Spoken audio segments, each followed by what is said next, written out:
أعوذ بالله من الشيطان الرجيم بسم الله الرحمن الرحيم إنا أنزلنا التوراة فيها هدى ونور يحكم بها النبيون الذين أسلموا للذين هادوا والربانيون والأحبار بما استحفظوا من كتاب الله وكانوا عليه شهداء فلا تخشوا الناس واخشوني ولا تشتروا بآياتي ثمنا قليلا ومن لم يحكم بما أنزل الله فأولئك هم الكافرون صدق الله العظيم إنا أنزلنا التوراة فيها هدى ونور بے شک ہم نے تورات نازل کی تھی جس میں ہدایت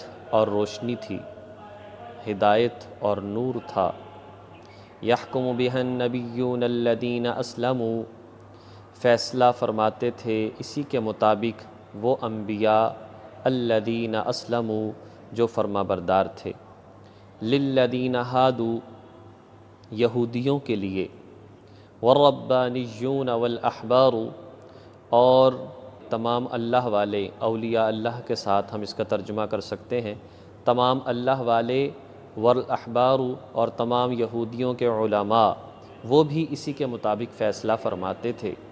بما استحفظوا من کتاب اللہ، انہیں محافظ بنا دیا گیا تھا اللہ کی کتاب کا، وکانوا علیہ شہداء اور وہ اس پر گواہ تھے۔ فلا تخشوا الناس واخشون، لہٰذا اے یہودیو تم لوگوں سے نہ ڈرو، واخشون صرف مجھ سے ڈرو، ولا تشتروا بآیاتی ثمنا قلیلا اور مت سودا کرو میری آیتوں کا تھوڑے سے ثمن کے بدلے، تھوڑے سے مال کے بدلے۔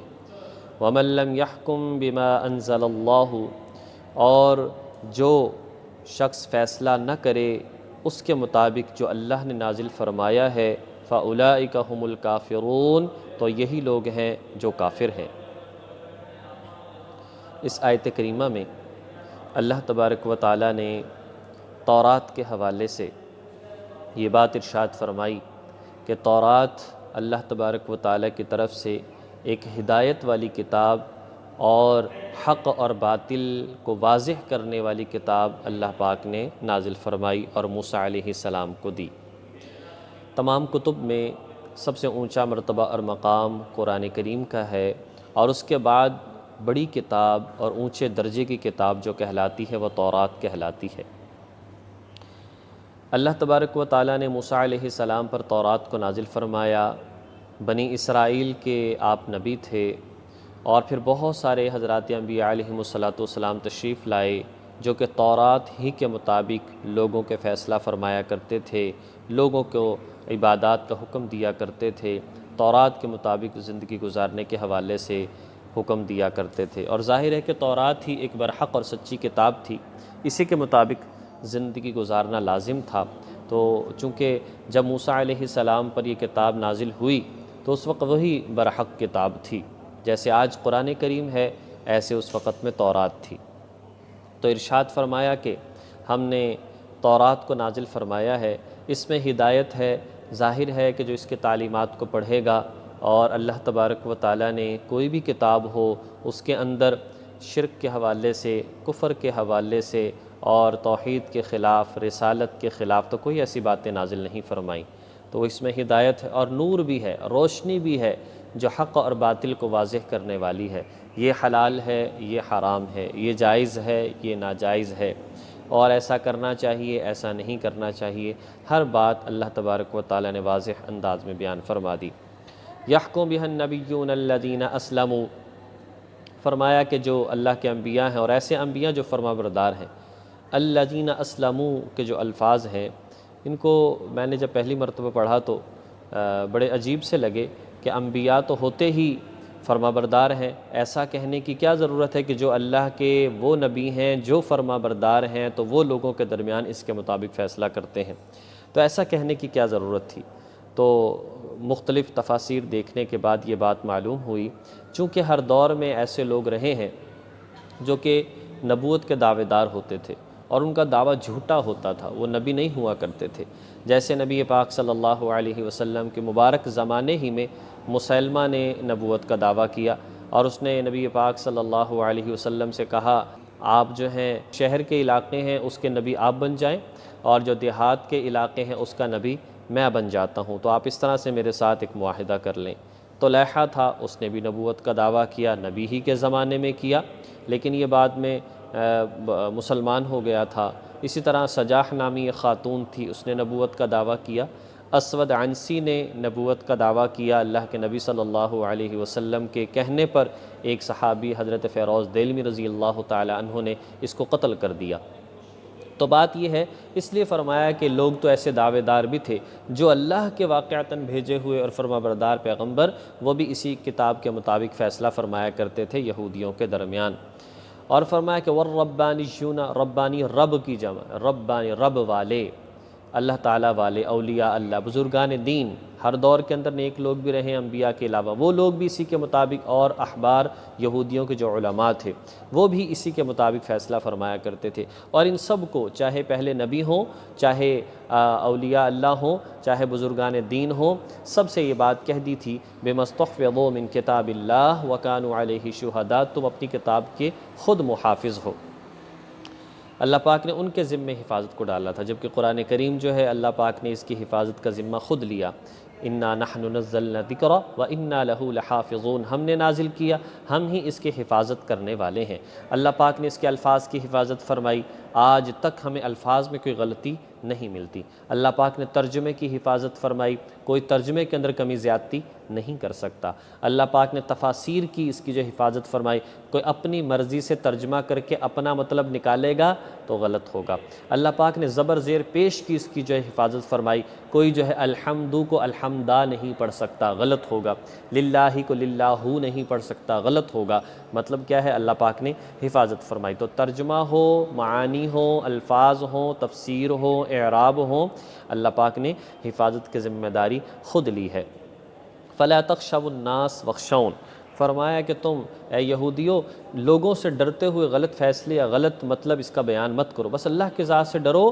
اور وَلَا تَشْتَرُوا بِآيَاتِي ثَمَنًا قَلِيلًا، اور اللہ تعالیٰ کی جو کتاب کی آیتیں ہیں تھوڑے سے پیسوں کے لالچ میں جو ہے وہ غلط انداز میں لوگوں کو مسائل مت بتاؤ، غلط فیصلے مت کرو۔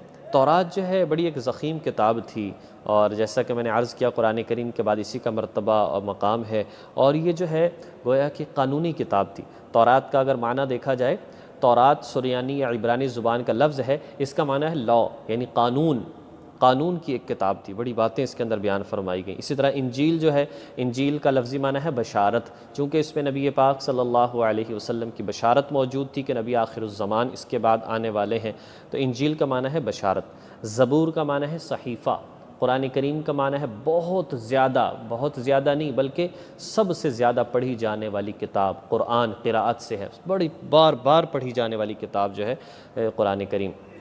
تو اللہ تبارک و تعالیٰ نے فرمایا کہ تم جو ہے لوگوں سے نہ ڈرو، اللہ کی ذات سے ڈرو، اور دنیاوی مال کی خاطر جو ہے غلط فیصلے، غلط مطلب، غلط باتیں جو ہیں وہ بیان نہ کرو۔ قرآن کریم ایک دوسری جگہ پر آتا ہے إِنَّ كَثِيرًا مِّنَ الْأَحْبَارِ وَالرُّهْبَانِ لَيَأْكُلُونَ أَمْوَالَ النَّاسِ، لوگ جو ہیں احبار یعنی یہودی علماء اور نصرانی علماء، یہ لوگ جو ہے لوگوں سے مال کھانے کی خاطر غلط باتیں جو ہے ان کی بیان کیا کرتے تھے۔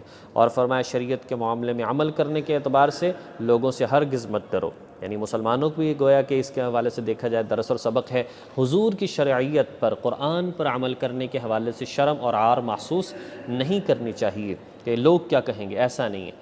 چھوٹا سا ایک واقعہ اس پر عرض کرتا ہوں، حضرت حذیفہ رضی اللہ تعالیٰ عنہ کا یہ واقعہ ہے۔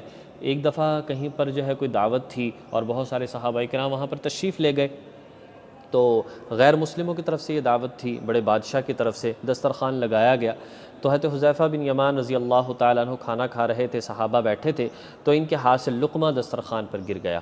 تو انہوں نے جو ہے اس لقمہ کو اٹھایا اور اس کو کھانا چاہا، تو ایک دوسرے صحابی نے جو ہے کوہنی ماری کہ تم کیا کر رہے ہو، دیکھنے والے کیا کہیں گے، تم کتنے بڑے بادشاہ کے گھر آئے ہو اور کیا حرکت یہاں پر کر رہے ہو۔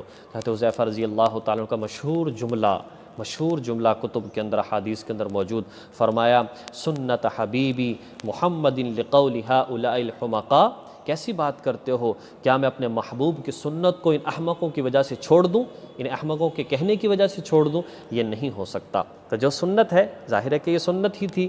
اس طرح سے دسترخوان بچھانے کے اس لیے تو حکم دیا، اور یہ مطلب تھوڑی تھا کہ دسترخوان کوئی میلے کچیلے ہوا کرتے تھے۔ دسترخوان کو تو بڑا صاف رکھنے کا حکم دیا ہے، اس کے صاف کرنے کے جو ہے طریقے بتائیں، کھانا کھانے کے بعد صاف کیسے کرنا ہے۔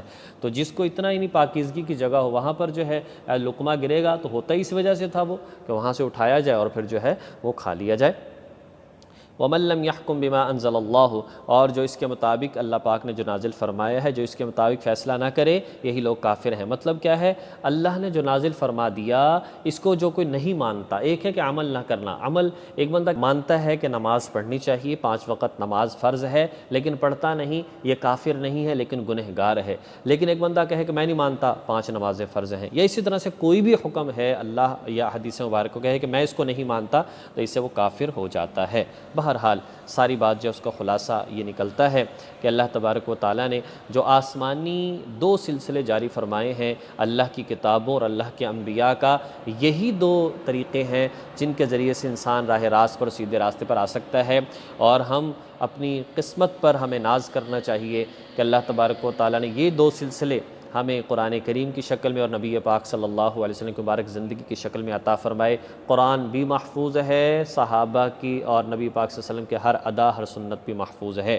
آج کمی ہمارے اندر ہے، ہم کتنا اس کا مطالعہ کرتے ہیں اور کتنا اپنی زندگی میں ان باتوں کو لے کر آتے ہیں۔ اللہ پاک ہمیں ان باتوں کو سمجھ کر عمل کرنے کی توفیق نصیب فرمائے۔ وآخر دعوانا ان الحمد للہ رب العالمین۔